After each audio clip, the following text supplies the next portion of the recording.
अस्सलाम वालेकुम। अच्छा, जो आज हम टॉपिक डिस्कस करेंगे वो है एक्यूट इंटरस्टिशियल नेफ्राइटिस। इससे पहले हमने इंट्रिंसिक कॉजेज स्टार्ट की थी, उसमें हमने एक्यूट ट्यूबुलर नेक्रोसिस पढ़ लिया था। फिर उससे पहले हमने प्री रेनल एज़ोटेमिया पढ़ा है, डिटेल में पढ़ा है कंप्लीट। उस पर जितना मेडिसिन का टच था वो भी पढ़ा है, साथ पोस्ट रेनल एज़ोटेमिया पढ़ा है। अब इसमें दो टॉपिक रह गए हैं, वो है एक्यूट इंटरस्टिशियल नेफ्राइटिस एक, और जो सेकंड वाला है उसका नाम है रेनल पेपिलरी नेक्रोसिस। ये छोटे छोटे टॉपिक हैं लेकिन ये इंपॉर्टेंट है, एग्जामिनर मस्ट इससे अक्सर ना क्वेश्चन उठा लेता है। अच्छा, अब इसमें से क्वेश्चन कैसे आता है? इंटरस्टिशियल नेफ्राइटिस, अब पता चल रहा है कि हमारी किडनी की क्या हो रही है, इन्फ्लामेशन हो रही है। ठीक है, अब इसकी क्या कॉजेज हो सकती है इन्फ्लामेशन की, क्यों हो रही है, क्या सिम्टम्स देखेंगे, इसमें से एग्जामिनर मोस्टली क्वेश्चन उठा लेता है। ठीक है, मोस्टली पिक करता है। मैंने पास पेपर में भी देखे हैं कि इसके मतलब 3 से 4 MCQs रिपीटेडली आए हुए थे। सबसे पहले इन्फ्लामेशन हो कैसे रही है किडनी की, ये पता नहीं चाहिए।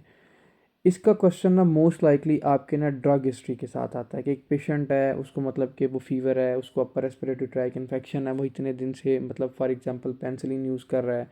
या एक पेशेंट है, वो हार्ट पेशेंट था, उसने एस्पिरिन यूज़ की, एस्पिरिन की हिस्ट्री के साथ क्वेश्चन आ सकता है।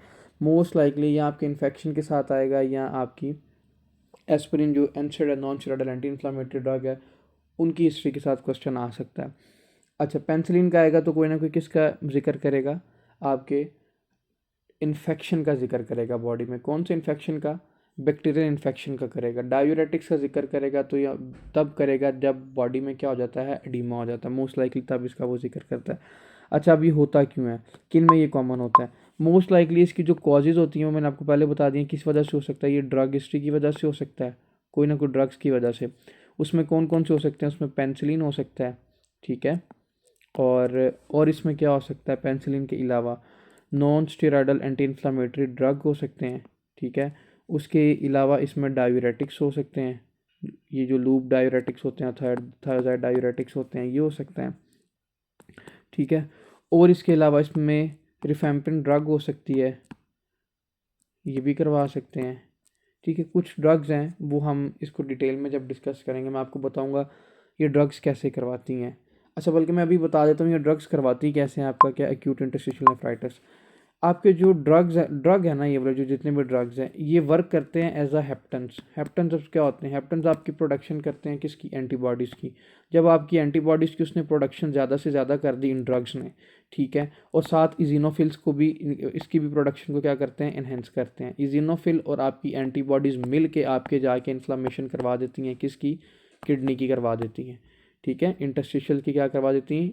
इन्फ्लामेशन करवा देते हैं। इसको हम क्या बोलते हैं? Acute interstitial nephritis, inflammation of kidney. अब ड्रग ने कैसे करवाया? फॉर एग्जांपल कोई पेशेंट ले रहा है पेंसिलिन ड्रग ले रहा है इन्फेक्शन की वजह से, ठीक है। हेप्टेंस ने प्रोडक्शन ज़्यादा कर दी किसकी? एंटीबॉडीज़ की। जब एंटीबॉडीज़ की प्रोडक्शन ज़्यादा से ज़्यादा होगी तो ज़्यादा से ज़्यादा इन्फ्लामेशन किसकी होगी? किडनी की होगी। तो इसको हम क्या बोलते हैं? Nephritis, acute interstitial nephritis. पता चल गया कैसे? सिनेरियो आपने खुद ही माइंड में बनाना है कि फॉर एग्जांपल एक पेशेंट आया है, 35 ईयर ओल्ड उसकी एज है, come to the emergency department with the history of fever, sore throat, सारे फीचर्स डाल के उसका ESR रेज है, और उसको लास्ट टाइम जो डॉक्टर ने प्रिस्क्राइब की थी ड्रग वो पेंसिलिन थी, ठीक है। But now he complain with the oliguria, ठीक है, फीवर और रैश, ठीक है। ये सारे उसके सिम्टम हैं। अभी हम देखेंगे इसके सिम्टम्स क्या क्या होंगे, फिर आपने इसको एसोसिएट करना है उसके साथ, और आपको इसका पता चल जाएगा कि इसका क्वेश्चन मोस्ट लाइकली एग्जामिनर कैसे उठाता है, कैसे पिक करता है MCQs। अब इसकी बात करते हैं जो सिम्टम्स की। सिम्टम्स इसमें क्या क्या हो सकते हैं? इसमें जो सिम्टम्स होंगे, इसमें ओलिगोयूरिया होगा, यूरिन की प्रोडक्शन कम हो जाएगी, क्यों? क्योंकि आपकी किडनी डैमेज हो रहा है, इन्फ्लामेशन हो रही है किडनी की। रैश होंगे बॉडी पे, ठीक है।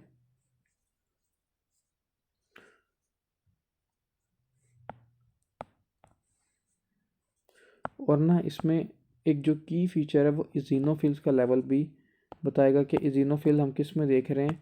यूरिन पे। यूरिन एनालिसिस पे हमें क्या मिल रहा है? इजिनोफिल मिल रहा है। तो ये डायरेक्टली इंडिकेट करती है किसको? कि पेशेंट कौन सा है? एक्यूट इंटरस्टिशियल नेफ्राइटिस का पेशेंट है। अब ये इसके सारे की फीचर्स हैं, फीवर, रैश, इजिनोफिल्स और प्लस ड्रग हिस्ट्री। ये जहाँ पे भी तीनों चारों चीज़ें आपने देखनी है, आपने आंखें बंद करके इसका क्या आंसर लगा देना? एक्यूट इंटरस्टिशियल नेफ्राइटिस, ठीक है। अब इसका हमें पता कैसे चलेगा? अब क्या इसकी डायग्नोसिस क्या होगी? हम ना इसमें ना कास्ट देखते हैं, इसमें भी कौन सी कास्ट देखते हैं यूरिन में, आरबीसीज कास्ट देखते हैं या डब्ल्यूबीसीज कास्ट देखते हैं। वो मेंशन भी कर देगा एग्जामिनर की डब्ल्यूबीसीज कास्ट और आरबीसीज कास्ट हैं और इजिनोफिल देख रहे हैं यूरिन में। फिर आपसे पूछेगा ये डिजीज़ कौन सी है, अगेन इसका आंसर क्या होगा, एक्यूट इंटरस्टिशियल नेफ्राइटिस ही होगा। ठीक है। ब्लड यूरिया नाइट्रोजन की क्या रेशो होगी, इसमें भी 20:1 होगी, लेस देन 1 होगी। क्यों 20, लेस देन 20:1? आपकी इन्फ्लामेशन हो रही है, किसकी, किडनी की हो रही है, इसीलिए लेस देन 15, लेस देन 20:1 होगी इसके अंदर। अब इसका हम ट्रीटमेंट कैसे करेंगे, अब आपको पता है कि हो किस लिए रहा था, ड्रग की वजह से हो रहा था। अब अगर हम ड्रग स्टॉप कर देंगे, ड्रग सेसेशन कर देंगे, स्पेसिफिकली वो ड्रग लेना छोड़ देंगे, तो उसकी वजह से पेशेंट की जो कंडीशन है वो पहले से बेटर हो जाएगी। ठीक है। अगर फॉर एग्जांपल इसको हम नहीं ट्रीट करते, इसको निगलेक्ट कर देते हैं कि इटसेल्फ ठीक हो जाएगा, तो जो इसकी कॉम्प्लिकेशन होगी ना, इसकी जो कॉम्प्लिकेशन होगी वो होगी रेनल पेपलरी निक्रोसिस। ठीक है। आपकी पहले आपको पता है इन्फ्लेमेशन होती है, but with the passage of time क्या हो जाता है, निक्रोसिस स्टार्ट हो जाती है। अगर आप इसको ठीक ना करें तो क्या होगा, रेनल पेपलरी निक्रोसिस, किडनी की क्या स्टार्ट हो जाएगी, निक्रोसिस स्टार्ट हो जाएगी। ये भी हमारा टॉपिक है, अभी हम इसको डिस्कस करते हैं।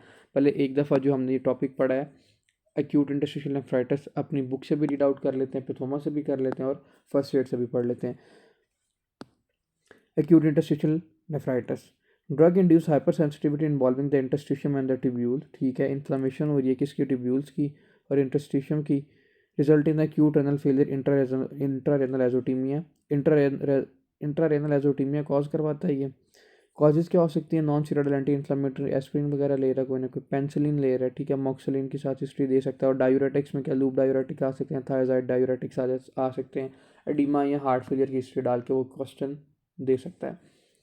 Present as oliguria. ठीक है। यूरिन की प्रोडक्शन कम होती है, आपको पता है एक्यूट रेनल फेलियर के पेशेंट के अंदर फीवर हो रहा है। ठीक है। और रैश किस वजह से हो रहे हैं, ड्रग की वजह से हो रहे हैं, और इजिनोफिल का लेवल भी इसमें इंक्रीज होगा।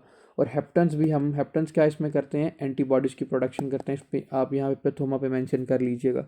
Resolve with the cessation of drug, जब हम ड्रग को छोड़ते हैं तो किडनी की जो इन्फ्लामेशन है वो बेटर हो जाती है।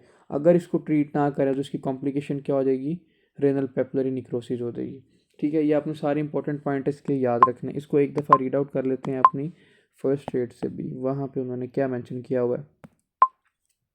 acute interstitial nephritis, also called the tubulointerstitial nephritis, acute interstitial renal inflammation, पायूरिया पस। ठीक है। यूरिन के अंदर क्लासिकली इजिनोफिल्स देखेंगे, एंड एजोटीमिया, वही ब्लड यूरिया नाइट्रोजन क्रेटिनिन की रेशो कम होगी अगर after administration of drug that act as a hapten. Drug कैसे, क्या एज अ वर्क करती है, हेप्टन वर्क करती है। हेप्टन क्या करती है, हमारी एंटीबॉडीज़ की प्रोडक्शन ज़्यादा करती है और इजिनोफिल की। Induce the hyper sensitivity, example diuretic and non steroidal anti inflammatory, penicillin derivatives, proton pump inhibitors. अब अच्छा, उसने बताया कि अब इसमें कौन कौन से ड्रग कर सकते हैं। उधर तो हमने सिर्फ 3 पढ़े थे ना, कौन कौन से पढ़े थे, डायूरेटिक्स पढ़े थे, एनसेड पढ़े थे। ठीक है। यही ड्रग्स वहाँ पे हमने पढ़े थे और साथ पेंसिलिन पढ़ी थी, लेकिन यहाँ पे उसने और मेंशन कर दी हैं। पेंसिलिन डेरिवेट कर सकती हैं, साथ प्रोटोन पंप इनहिबिटर कर सकते हैं, रिफेम्पिन कर सकती है, क्विनोलोन्स कर सकती है, सल्फोनामाइड कर सकती हैं।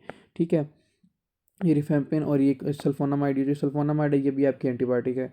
Less commonly may be secondary to the other process such as systemic infection, कोई ना कोई बॉडी में इन्फेक्शन चल रहा है ना, फॉर एग्जांपल एसएलई है, एसएलई में क्या बनता है, हमारा एंटीजन एंटीबॉडी कॉम्प्लेक्स बन जाता है। वो क्या करता है, बॉडी के अंदर रन करता है। ठीक है। एंटीजन एंटीबॉडी कॉम्प्लेक्स जब वो किडनी वाली जगह पे आती है तो वहाँ पे आके क्या करवा देती है, किडनी की इन्फ्लामेशन करवा देता है। ठीक है। शॉगरन सिंड्रोम भी करवा सकता है, सार्कोडोसिस भी करवा सकता है। ये भी हमारी बॉडी में एज अ इन्फेक्शन रन करते हैं। अगर फॉर एग्जांपल किडनी की वेसल से जा रहे हैं तो किडनी की इन्फ्लामेशन करवा देंगे। आपने इसके जो फीचर है ना ये नहीं भूलने, फीवर होता है, रैश होता है, पाईयूरिया होती है और हिमाचूरिया होती है। कोस्टोवर्टिबल एंगल टेंडरनेस हो जाती है क्योंकि किडनी हमारी वहाँ पे प्रेजेंट होती है, but can be the asymptomatic most likely. अब इसकी कॉजेज उसने मेंशन कर दी हैं 5P के नाम से।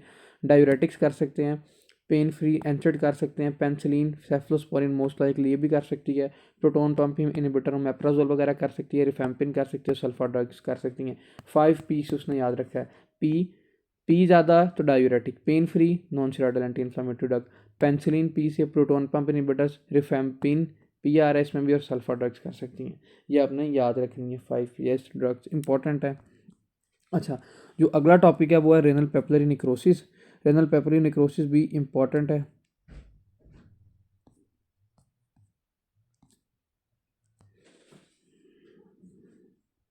वो भी एक दफ़ा रीड आउट कर लेते हैं। रेनल पेपिलरी नेक्रोसिस मतलब कि वो उसकी कॉम्प्लिकेशन ये है कि इसकी एक्यूट इंटरस्टिशियल नेफ्राइटिस की हम उसको डायरेक्टली रीड कर लेते हैं। इसमें क्या होता है कि आपकी जो किडनी होती है ना उसकी नेक्रोसिस स्टार्ट हो जाती है।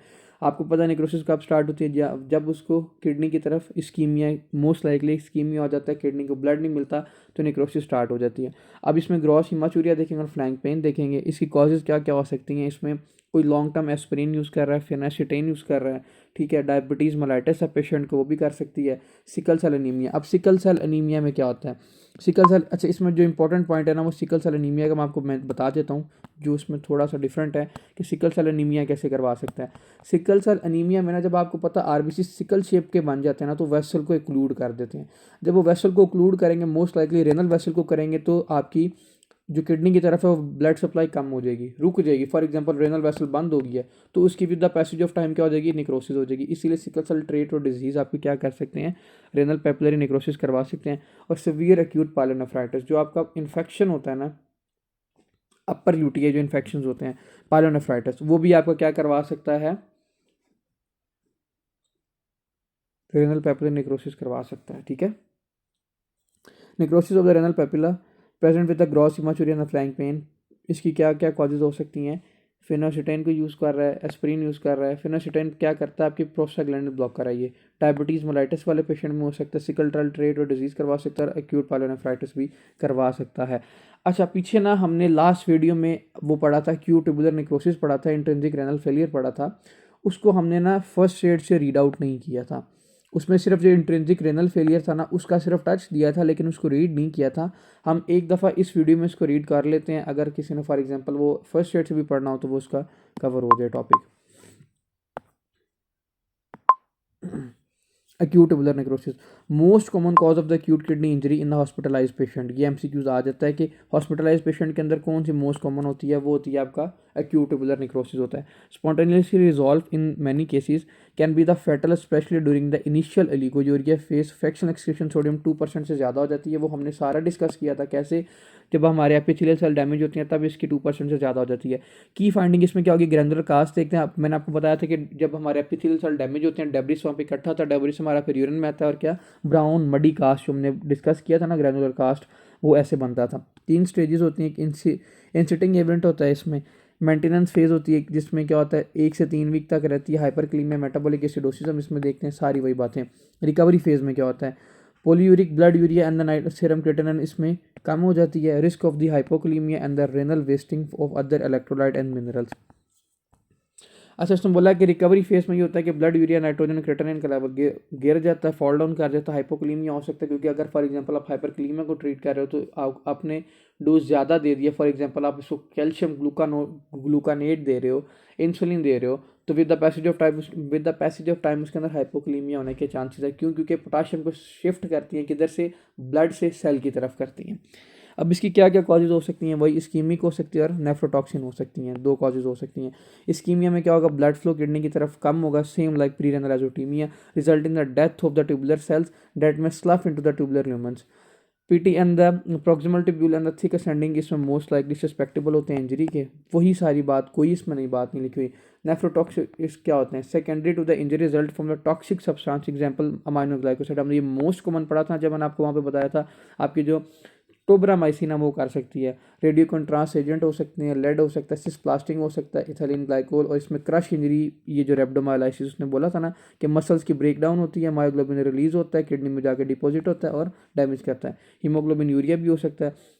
इसमें जो प्रोक्सिमल ट्यूब्यूल होती है ना are the particularly susceptible to the injury. Most likely अगर वो पूछे कि इस्कीमिया की वजह से कौन कौन से डैमेज हो रहे हैं तो आपने वो बताना है कि वो हमारी प्रोक्सिमल ट्यूब्यूल हो रही हैं और साथ में क्या हो रहा है? थिक असेंडिंग ये लूपोफेनले हो रहा है। अगर वो पूछे कि नेफ्रोटॉक्सिक एजेंट डैमेज कर रहे हैं तो मोस्ट लाइकली कौन सा एरिया डैमेज होगा किडनी का? तो प्रोक्सिमल ट्यूब्यूल होगा। बस ये छोटे से टॉपिक थे लेकिन इंपॉर्टेंट थे। इसमें ये तो वो हमारा पुराना ही टॉपिक था, लेकिन जो आज हमने पढ़ा ना एक्यूट ट्यूब ये इंटरस्टिशियल नेफ्राइटिस, इसमें से मोस्टली क्वेश्चन आ जाते हैं। और मैंने आपको कैसे बताया क्वेश्चन कैसे आते हैं? ड्रग हिस्ट्री, ड्रग आपने नहीं बोलना। और ड्रग कैसे करवाता है? हेप्टन को एक्टिव, हेप्टन इसमें एक्टिवेट होता है। हेप्टन जब एक्टिवेट होता है तो वो क्या करता है?